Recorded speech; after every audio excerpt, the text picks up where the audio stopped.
Hello everyone, मैं हूं कामरान चौधरी और आप देख रहे हैं chemistry with Kamran. Last lecture में हम लोगों ने डिस्कस किया था सोर्सेज ऑफ ऑर्गेनिक कंपाउंड्स को, जिसमें हमने देखा था कि ऑर्गेनिक कंपाउंड्स को आप नेचुरली प्लांट्स एंड एनिमल्स से हासिल करते हैं। थाउजेंड्स ऑफ ऑर्गेनिक कंपाउंड्स को आप प्लांट्स एंड एनिमल्स से हासिल कर सकते हैं, ठीक है। इसके अलावा फिर हमने 1828 में देखा था, जब वाइटल फोर्स थ्योरी रिजेक्ट हो गई थी, उसके बाद ऑर्गेनिक कंपाउंड्स को सिंथेसाइज करना स्टार्ट कर दिया गया था, लेबॉर्ट्री में प्रिपेयर करना स्टार्ट कर दिया गया था। उसके बाद से अब तक more than 10 million organic compounds discover हो चुके हैं। मीन्स के 1 करोड़ से ज़्यादा ऑर्गेनिक कंपाउंड्स पाए जाते हैं, राइट। सो ये जो ऑर्गेनिक कंपाउंड्स हैं, आप जितने भी अपनी डेली लाइफ में आइटम्स यूज़ करते हैं, प्रोडक्ट्स यूज़ करते हैं, उनमें यूज़ होते हैं ऑर्गेनिक कंपाउंड्स, उनमें मौजूद होते हैं ऑर्गेनिक कंपाउंड्स। सो आज का जो हमारा टॉपिक यही है, basically uses of organic compounds हम देखेंगे, जिसमें जो सबसे पहला यूज़ है वो है organic compound uses as food. आप जो फूड खाते हैं, जैसे milk, eggs,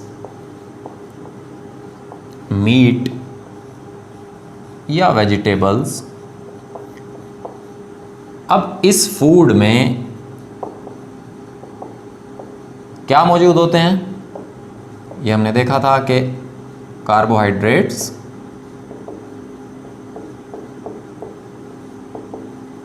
proteins, fats and oils, vitamins जैसे न्यूट्रिएंट्स मौजूद होते हैं, ठीक है। अब ये जो न्यूट्रिएंट्स आपको नज़र आ रहे हैं, ये क्या हैं? बेसिकली ये ऑर्गेनिक कंपाउंड्स हैं, ठीक हो गया। सिमिलरली जो नेक्स्ट यूज़ है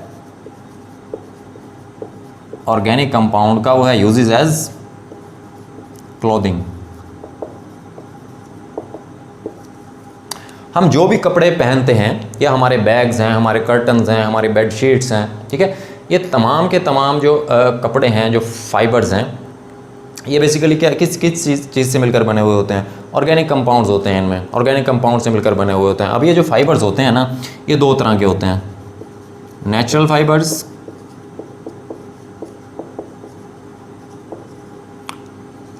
एंड दूसरे सिंथेटिक फाइबर्स। नेचुरल फाइबर्स में कौन कौन से आ जाते हैं?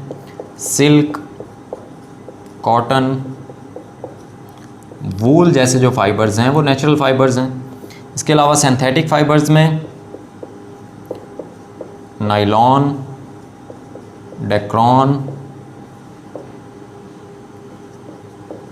एक्रिलिक जैसे फाइबर्स आ जाते हैं। ये बेसिकली क्या है? ये ऑर्गेनिक कंपाउंड्स हैं, ठीक हो गया। नेक्स्ट जो यूज़ है ऑर्गेनिक कंपाउंड का, वो है यूजेस एज वुड। अब वुड बेसिकली होती क्या है? वुड एक सेलुलोज है, ये एक नेचुरली अकरिंग ऑर्गेनिक कंपाउंड है। अब सेलुलोज का जो जनरल फार्मूला होता है वो भी मैं आपको बता देता हूँ। जनरल फार्मूला होता है इसका C6H10O5 into N। N can be any number, ठीक है। थाउजेंड्स ऑफ ये मॉलिक्यूल्स मिलकर क्या बनाते हैं? सेलुलोज बनाते हैं। सेलुलोज एक कम्प्लेक्स ऑर्गेनिक कंपाउंड है। अब वुड का आपको यूज़ पता है कि वुड किस लिए यूज़ होती है? It is used for making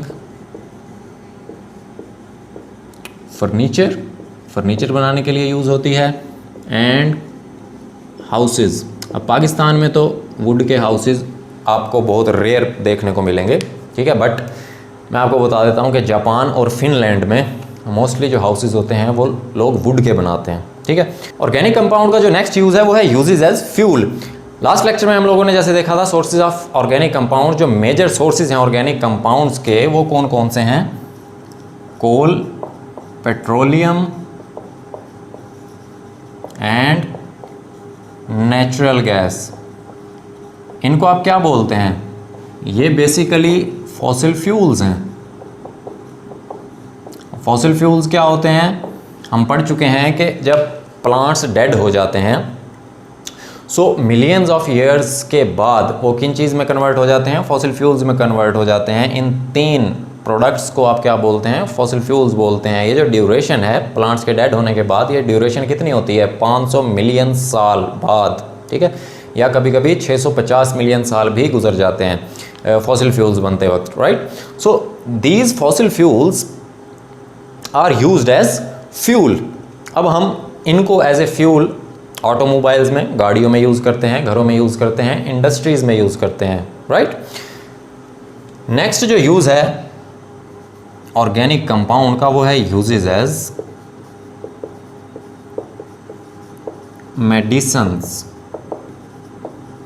अब कुछ ऑर्गेनिक कंपाउंड्स जो कि नेचुरली आप प्लांट्स से हासिल करते हैं, प्लांट्स से सिंथेसाइज करते हैं, ठीक है, वो हम यूज़ करते हैं एज ए मेडिसन। उसकी मैं अगर आपको एग्जांपल दूं, जैसे फॉर एग्जांपल कैफ़ीन, कॉफ़ी जो होती है, ठीक है, उसकी आप एग्जांपल इसमें ले सकते हैं, जो कि आप नेचुरली तौर पर प्लांट से लेते हैं, जो कि आप ऑर्गेनिक कंपाउंड्स को एज ए मेडिसन आप यूज़ करते हैं। फिर इसके अलावा कुछ medicines and drugs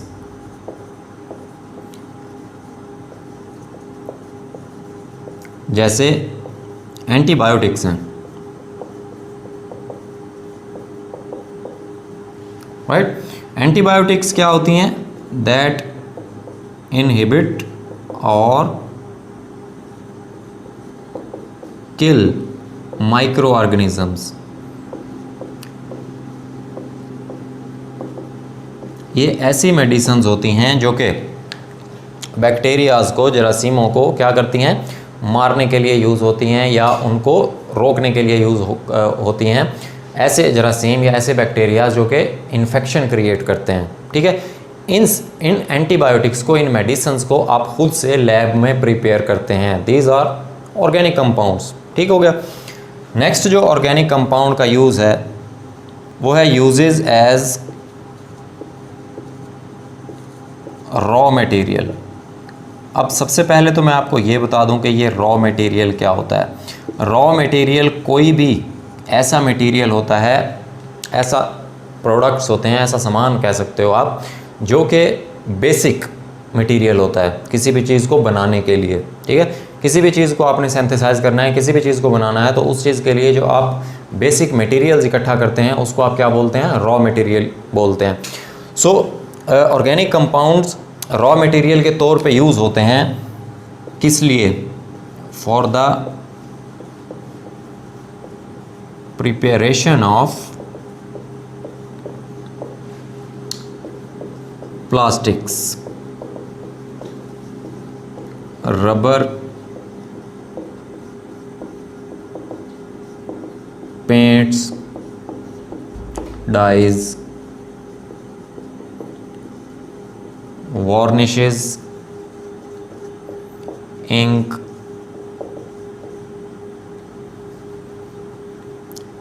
paper, pesticides, insecticides. तो ये तमाम के तमाम जो प्रोडक्ट्स हैं, इनको बनाने के लिए आप ऑर्गेनिक कंपाउंड्स को as a raw material use करते हैं, राइट। सो ये तो थे यूजेस ऑफ ऑर्गेनिक कंपाउंड्स। अगर आपको वीडियो पसंद आई है देन चैनल को सब्सक्राइब करें, वीडियो को लाइक करें और शेयर करें। मैं हूं कामरान चौधरी और हम मिलेंगे नेक्स्ट वीडियो में। Thank you very much.